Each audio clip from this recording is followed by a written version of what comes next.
नमस्कार, अभिवादन। आपका स्वागत है अंकित शिव दौड़ में, जहां हर सांस में बसते हैं महादेव।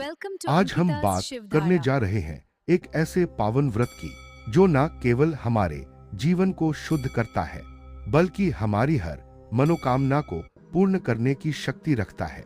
एकादशी का व्रत सनातन धर्म में अत्यंत महत्वपूर्ण माना गया है। यह दिन भगवान विष्णु को समर्पित होता है। ऐसा माना जाता है कि इस दिन व्रत और भक्ति करने से मन, शरीर और आत्मा तीनों की शुद्धि होती है। कामदा एकादशी क्या है? इन्हीं पवित्र एकादशियों में से एक है कामदा एकादशी।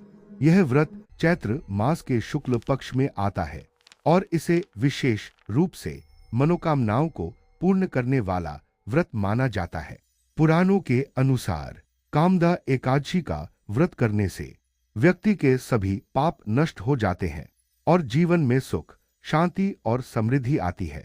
यह व्रत केवल बाहरी नियमों का पालन नहीं है, बल्कि यह हमारे अंदर की नकारात्मकता को दूर कर हमें एक सकारात्मक और आध्यात्मिक जीवन की ओर ले जाता है। इसलिए जो भी श्रद्धा और विश्वास के साथ कामदा एकादशी का व्रत करता है, उसकी हर मनोकामना अवश्य पूर्ण होती है। आध्यात्मिक कथा प्राचीन समय की बात है। स्वर्ग लोक में गंधर्व ललित और उसकी पत्नी ललिता रहते थे। दोनों एक दूसरे से अत्यंत प्रेम करते थे और भगवान की भक्ति में लीन रहते थे।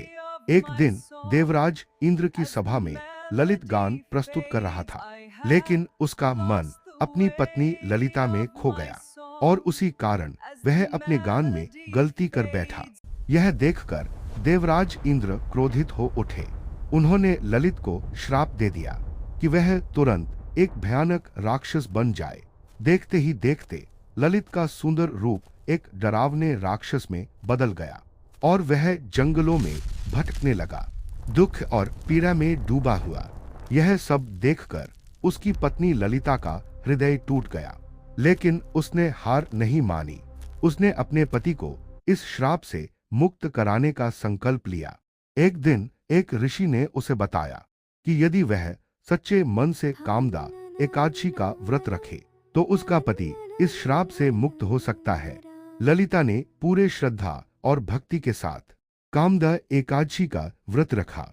पूरे दिन उपवास किया, भगवान विष्णु की पूजा की और रात भर जागरण कर प्रार्थना करती रही। उसकी सच्ची भक्ति और प्रेम से प्रसन्न होकर भगवान विष्णु प्रकट हुए और उसे आशीर्वाद दिया। उसी क्षण ललित का श्राप समाप्त हो गया और वह पुनः अपने सुंदर गंधर्व रूप में लौट आया। दोनों पति पत्नी का मिलन हुआ और उनका जीवन फिर से सुख और शांति से भर गया। यह कथा हमें सिखाती है कि सच्ची भक्ति में अपार शक्ति होती है। पत्नी का समर्पण हर कठिनाई को पार कर सकता है और एकादशी व्रत जीवन को बदल सकता है। अब जानते हैं कामदा एकादशी के व्रत की सही विधि। इस दिन प्रातः काल जल्दी उठे और मन में भगवान का स्मरण करें। इसके बाद स्नान कर स्वच्छ वस्त्र धारण करें ताकि शरीर और मन दोनों शुद्ध हो सके। फिर भगवान विष्णु की विधि विधान से पूजा करें। उन्हें फूल, धूप और तुलसी अर्पित करें। पूजा के दौरान ओम नमो भगवते वासुदेवाय मंत्र का जप करें। यह मंत्र मन को शांति और ऊर्जा प्रदान करता है। इस दिन अन्न का सेवन न करें और फलाहार या केवल जल ग्रहण करें। रात्रि में जागरण कर भजन कीर्तन करना भी अत्यंत शुभ माना जाता है। हालांकि यह वैकल्पिक है। इस प्रकार श्रद्धा और नियम के साथ किया गया व्रत विशेष फल प्रदान करता है। अब बात करते हैं कामदा एकादशी के व्रत के लाभों की। सबसे पहले यह व्रत हमारे जीवन के सभी पापों को नष्ट करता है और हमें एक नई शुरुआत का अवसर देता है। सच्चे मन से किया गया यह व्रत हमारी हर मनोकामना को पूर्ण करता है। इसके प्रभाव से जीवन में सुख, शांति और समृद्धि का आगमन होता है और परिवार में खुशहाली बनी रहती है। और अंत में यह व्रत हमारी आत्मा को शुद्ध कर हमें मोक्ष की ओर ले जाता है। कामदा एकादशी का यह पावन व्रत भक्ति और विश्वास का प्रतीक है। जो जीवन से दुख दूर कर सुख समृद्धि लाता है। कामदा एकादशी का यह पावन व्रत भक्ति और विश्वास का प्रतीक है, जो जीवन से दुख दूर कर सुख समृद्धि लाता है। इस कामदा एकादशी भक्ति को अपनाएं और जीवन को बदलें। वीडियो पसंद आए तो लाइक, शेयर और सब्सक्राइब